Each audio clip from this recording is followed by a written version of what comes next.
Assalamualaikum warahmatullahi wabarakatuh. Halo teman-teman semua. Kembali lagi bersama saya Latifah Azhara. Dan pada kesempatan kali ini saya akan membahas bab yang keempat, yaitu IP address dan juga subnetting. Yang akan kita pelajari di bab ini yaitu ada pengenalan IP address dan subnetting, IP public dan IP private, classful dan classless addressing. Kemudian kita juga akan membahas kasus subnetting, lalu konsep block subnet dan juga konsep switch dan router. Kita masuk ke pembahasan pengenalan IP address dan subnetting dulu ya. Di sini ketika suatu perangkat ingin terhubung ke perangkat lainnya, baik itu menggunakan wired ataupun wireless, tentu saja ini memerlukan identitas nama pada setiap perangkatnya. Nah, identitas tersebutlah yang dinamakan dengan IP address. Nah, untuk IP address yang tersedia saat ini itu ada dua ya teman-teman, yaitu IPv4 dan juga IPv6. Untuk yang version 4 itu penulisan IP address-nya tertulis dalam berbentuk 4 oktet, yang mana pada setiap oktetnya itu terdiri dari 8 bit, maka totalnya ada 32 bit. Nah, angka yang terdapat pada setiap oktetnya itu adalah angka desimal dari 0 sampai 255. Nah, topologi di sebelah kanan teks ini bisa teman-teman perhatikan ya, yang ini IP-nya itu adalah angka desimal dari 1 atau dari 0 sampai 255. Perlu diketahui juga terdapat istilah-istilah yang akan kita temui di internet protokol, seperti prefix, subnetma, IP network, broadcast, dan juga IP range. Nah, untuk penulisan IP version 4 yang benar itu perlu disertakan prefix ya teman-teman. Contohnya seperti ini, yang 192.168.1.1/24. Ini disebut sebagai prefix. Tapi kalau kita menggunakan Cisco, namanya bukan prefix, tapi subnet max. Jadi prefix itu menunjukkan jumlah IP yang digunakan. Contoh, jika /24 berarti jumlah IP yang dapat digunakan adalah 256. Nah, untuk mengetahui berapa prefix atau subnet max yang sesuai, maka harus dilakukan subnetting. Untuk mengimplementasikan subnetting, misal dalam satu kelas terdapat 6 komputer. Nah, agar saling terhubung, berapa sih prefix yang dibutuhkan? Misal kalau kita gunakan yang /24, maka itu akan dimubazir teman-teman, karena yang dibutuhkan itu cuma 6. Maka untuk masalah ini, prefix yang dibutuhkan adalah 29. Karena di prefix 29 itu terdapat 8 host yang tersedia. Oke, kita lanjut ke pembahasan IP private dan juga IP public. Jadi nanti kita akan fokus ke IPv4-nya saja ya. Yang mana IPv4 ini terbagi menjadi dua, yaitu private dan juga public. Singkatnya, IP public itu merupakan IP yang digunakan di internet dan bisa diakses dari mana saja. Jika kita mengakses internet menggunakan HP atau komputer, maka kita terhubung ke IP public dari suatu website, misalnya Facebook, YouTube, dan sebagainya. Kemudian IP private adalah IP yang berada dalam jaringan lokal dan tidak bisa diakses langsung dari internet. Contohnya seperti lab sekolah atau kantor. Itu sudah dipastikan menggunakan jaringan lokal dan tidak bisa diakses langsung dari internet. Nah, untuk alamat IP private itu dikategorikan menjadi 3 kelas, di mana pada setiap kelasnya itu sudah didefinisikan rank-nya. Kita akan bahas yang kelas 1 dulu ya, yaitu yang kelas A, yang mana ini rank-nya itu dari 10.0.0.0 sampai dengan 10.255.255 dan 255. Kalau lebih dari itu berarti namanya IP public. Contohnya jika ada IP 10.256.2.1 itu berarti IP public. Nah, untuk kelas B yang range-nya dari 172.16.0.0 sampai dengan 172.31.255.255. Nah, yang sama seperti tadi, kalau melebihi dari range itu, maka itu dinamakan sebagai IP public. Contohnya jika ada IP 172.35.10.10. Kemudian untuk kelas C ini range-nya itu dari 192.168.0.0 sampai dengan 192.168.255.255. Dan untuk kelas C juga sama, kalau lebih dari itu, misal ada IP yang lebih dari range-nya ini, maka ini dinamakan sebagai IP public. Alamat IP private itu bisa digunakan dalam jaringan lokal dan tidak dapat diakses langsung dari internet. Ini adalah bagian penting dari konsep yang dikenal sebagai Network Address Translation atau NAT, yang memungkinkan beberapa perangkat dalam jaringan lokal itu menggunakan satu alamat IP public tunggal untuk berkomunikasi dengan internet. Jadi ketika dalam suatu ruangan itu menggunakan IP private, nah device-device tersebut itu terhubung ke switch, kemudian ke router. Nah, dari router itu akan terhubung ke ISP, lalu ke internet. Jadi, agar jaringan lokal itu dapat terhubung ke internet, itu harus terhubung ke router atau gateway-nya terlebih dahulu ya. Oke, kita lanjut ke pembahasan classful and classless addressing. Di sini teman-teman bisa perhatikan gambar-gambar ini ya. Seperti yang sudah saya katakan, kalau IPv4 terbagi menjadi dua, yaitu IP private dan juga public. Nah, untuk IP address public dan private itu diklasifikasikan berdasarkan kelas-kelas, yaitu kelas A, B, C, D, dan E. Nah, khusus kelas D dan juga E ini tidak bisa digunakan karena biasanya itu digunakan untuk pengujian. Jadi hanya A, B, dan C saja yang bisa digunakan. Nah, di setiap kelasnya itu sudah ditetapkan range-nya. Nah, untuk tabel yang sebelah kiri ini yang 1 sampai 127, 128 sampai 191, 192 sampai 223, ini adalah range IP address private dan juga public IPv4. Cuman untuk tabel yang sebelah kanan ini adalah range khusus IP address private. Nah, kita lihat di bawah ini yang 90.188.23.10. Ini merupakan IP public yang masuk ke range A ataupun kelas A. Nah, ini ada subnet max-nya dan prefix-nya ya. Kemudian juga ada subnet max dan prefix ya, yang /8 dan seterusnya. Seperti yang saya bilang tadi, kalau ini tuh ada hal yang sama ya. Jadi misalkan kelas A default, subnet max-nya adalah 255.0.0.0. Berarti sama dengan prefix /8. Dan begitu juga dengan yang 255.255.0.0 yang subnet max-nya itu seperti itu. Itu sama dengan prefix /16. Nah, misalkan ada kasus dalam jaringan lokal, misal lab sekolah itu memiliki 200 host, yang pastinya itu menggunakan IP private semua, dan misalkan menggunakan kelas A yang 10.0.0.0 yang prefix 8, yang dimana prefix 8 ini menyediakan 16 juta lebih host. Jadi harusnya yang cocok digunakan untuk lab tersebut adalah yang /24, teman-teman. Kenapa? Karena di /24 ini hanya menyediakan 256 host. Nah, jadi itu dia yang dinamakan sebagai classless, yaitu pengalamatan tidak berdasarkan kelas. Karena kalau misalkan berdasarkan kelas, berarti dia harus ikut defaultnya. Yang mana itu sebenarnya kurang efektif ya, tidak efisien. Oke, sekarang kita lanjut ke pembahasan kasus subnetting. Ini part 1, karena nanti akan ada 3 part untuk kasus subnetting. Karena dalam pembahasannya atau permasalahan kasusnya itu akan ada perbedaan. Nah, bisa dilihat di sini untuk proses melakukan subnetting yang akan kita cari yaitu ada mencari prefix yang sesuai, kemudian mencari subnet mask, lalu mencari IP network, dan juga IP broadcast. Kemudian juga kita akan melakukan atau mencari range IP yang bisa digunakan. Nah, untuk definisinya, prefix dan subnet mask itu sama ya, yaitu untuk menentukan jumlah IP yang bisa digunakan. Setelah itu, IP network yaitu tanda alamat pada suatu jaringan LAN, kemudian IP broadcast yaitu alamat IP yang digunakan untuk melakukan pengiriman informasi ke semua host yang ada pada jaringan LAN tersebut. Lalu, cari range IP yang bisa digunakan nantinya. Nah, untuk teman-teman yang kurang paham tentang IP network dan juga broadcast, kita bisa ambil contoh, misal dalam jaringan LAN, di lab sekolah, misal namanya durian runtuh. Jadi nantinya IP network itu menjadi identitas jaringan. Nah, untuk IP broadcast, ini diberi perumpamaan, misal menjadi RT-nya. Dalam suatu kampung itu kan pasti ada RT-nya ya, untuk memberi informasi ke warganya. Nah, warga ini adalah PC-PC-nya. Langsung saja kita ke kasusnya. Sebagai contoh, di sini saya memiliki jaringan LAN yang terdiri dari 12 PC. Misal di sini saya gunakan IP address kelas B dengan IP yang saya inginkan yaitu 172.16.x.x. Jadi kita akan mencari IP networknya berapa, IP broadcastnya berapa, dan range IP yang akan digunakan. Pertama-tama kita akan cari prefixnya terlebih dahulu.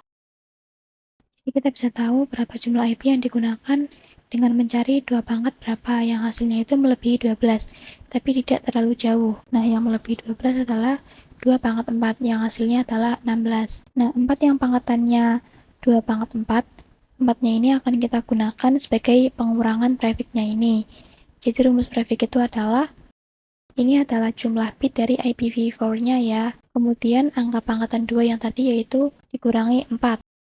Yang mana hasilnya ini adalah 28. Jadi prefix yang cocok digunakan adalah /28. Kemudian setelah itu kita tentukan range IP mana yang bisa digunakan. Dan tadi saya akan bilang kalau saya pengen pakai yang kelas B. Jadi 172.16.10 misal. Nah, kita fokus ke angka terakhir ya teman-teman, yang X-nya ini. Untuk mencari total IP-nya, kita gunakan rumus. Di sini saya tulis total IP 2 dikurangi, ini tuh maksudnya IP total 2 pangkat 32 ya teman-teman. 32 ini seperti yang saya bilang tadi, yaitu bit dari IPv4. Kemudian dikurangi dengan angka prefix-nya. Prefix yang tadi adalah hasilnya 28. Jadi di sini dikurangi 28. Kemudian sama dengan, ini jadinya 2, 32 dikurangi 28 yaitu 4.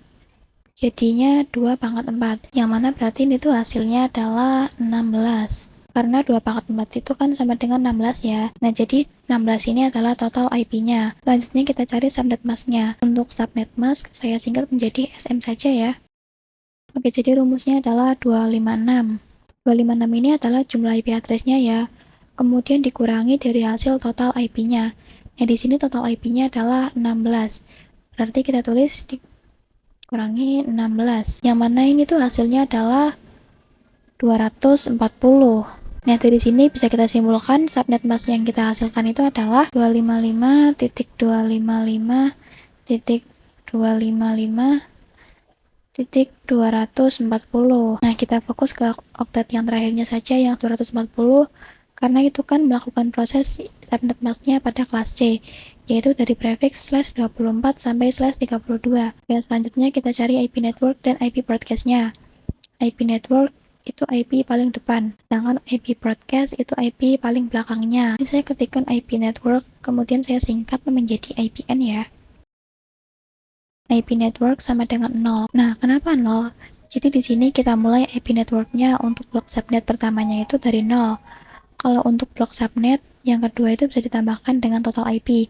Jadi 0 ditambah 16 itu kan masih 16 ya. Kemudian blok subnet yang ketiga itu 16 tambah 16 yaitu 32. Kemudian untuk IP network saya sampai ke blok 3 saja. Kalau teman-teman mau lanjut sampai 256 ya silahkan. Kemudian kita cari IP broadcast-nya.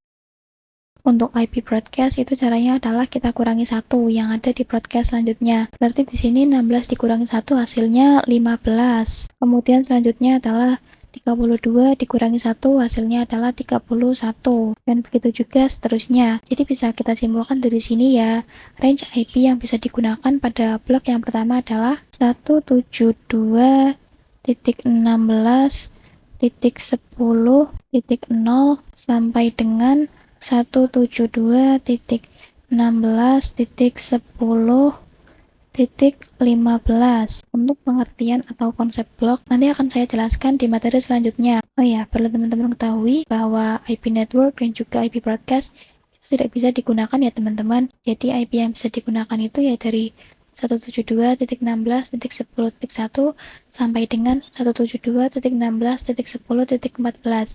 Karena yang 0 ini adalah IP network dan juga yang 15 ini adalah IP broadcast, yang mana ini tuh nggak bisa kita gunakan. Jadi yang bisa kita gunakan adalah yang 10.1 sampai dengan 10.14. Saya ketikkan saja ya, sebentar.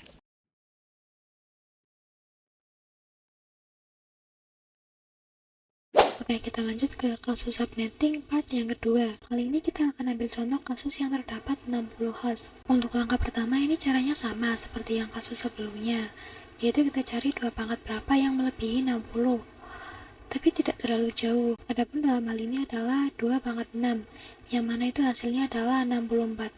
Jadi tidak terlalu jauh dari 60. Kemudian di sini bisa langsung kita cari saja prefix-nya. Berarti di sini kita tuliskan rumusnya yaitu 32 dikurangi 6. Karena 6 itu adalah pangkatnya ya. Dan ini hasilnya adalah 26. Berarti prefix yang digunakan di sini adalah /26. Kemudian kita cari total IP yang bisa digunakan dengan rumus yang seperti tadi ya. Berarti rumusnya adalah 2 pangkat 32 dikurangi dengan prefixnya, yaitu 26. Yang mana hasilnya adalah 32 dikurangi 6 adalah 6. Dan ini berarti 2 pangkat 6. Nah, 2 pangkat 6 ini hasilnya adalah 64. Yang berarti total IP-nya itu berjumlah 64. Selanjutnya kita cari subnet mask-nya. Caranya sama seperti tadi, yaitu dengan ketikan 256. 256 ini jumlah IP address, kemudian dikurangi dengan total IP yaitu 64, yang hasilnya adalah 192. Jadi netmax-nya itu adalah 255.255.192. Nah, tadi kan kita mendapatkan prefix slash 26 ya. Itu berarti masih termasuk kelas C. Berarti di sini kita hanya fokus ke oktet paling belakangnya saja. Seperti kasus yang sebelumnya ya, lalu kita tentukan mau memakai IP address kelas yang mana. Misal saya mau menggunakan IP address private yang kelas A, yang 10.0.0.0 itu. Misal seperti ini ya, saya gunakan 10.1.1.x. Nah, X ini yang akan kita fokuskan nanti. Selanjutnya, kita cari IP network dan juga IP broadcast-nya. Untuk mencari IP network sama seperti tadi, yaitu kita mulai dari 0. Kemudian 0 ini ditambahkan dengan hasil dari total IP. Nah, total IP-nya kan 64. Berarti di sini kita ketikkan 64. Kemudian 64 tambah 64. Hasilnya adalah 128. Dan seterusnya ya, sampai 256. Kemudian kita cari IP broadcast-nya. Untuk mencari IP broadcast-nya sama seperti tadi, yaitu dengan mengurangi satu network yang ada di sampingnya. Berarti di sini 64 dikurangi 1, yaitu 63. Kemudian 128 dikurangi 1 menjadi 127. Dari sini bisa kita simpulkan IP yang bisa digunakan. Misal di sini kita ambil blok yang kedua. Berarti IP networknya itu hasilnya adalah 10.1.1.64 dan IPB atau IP broadcast-nya adalah 10.1.1.127. Nah, dari sini tadi kan saya bilang untuk IP network dan juga IP broadcast itu tidak bisa digunakan. Berarti IP yang 1.64 sampai 1.27 tidak bisa digunakan. Nah, berarti yang bisa digunakan itu adalah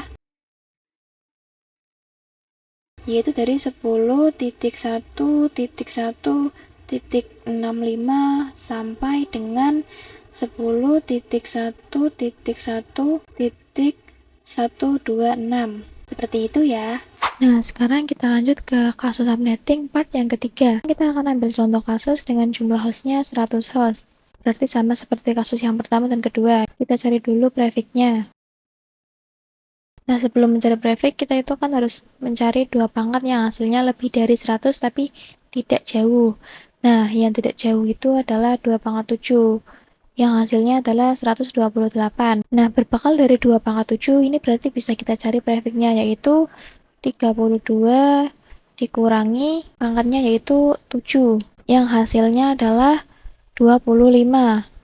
Jadi prefix yang kita hasilkan ini adalah prefix slash 25. Kemudian prefix slash yang ini adalah kelas C.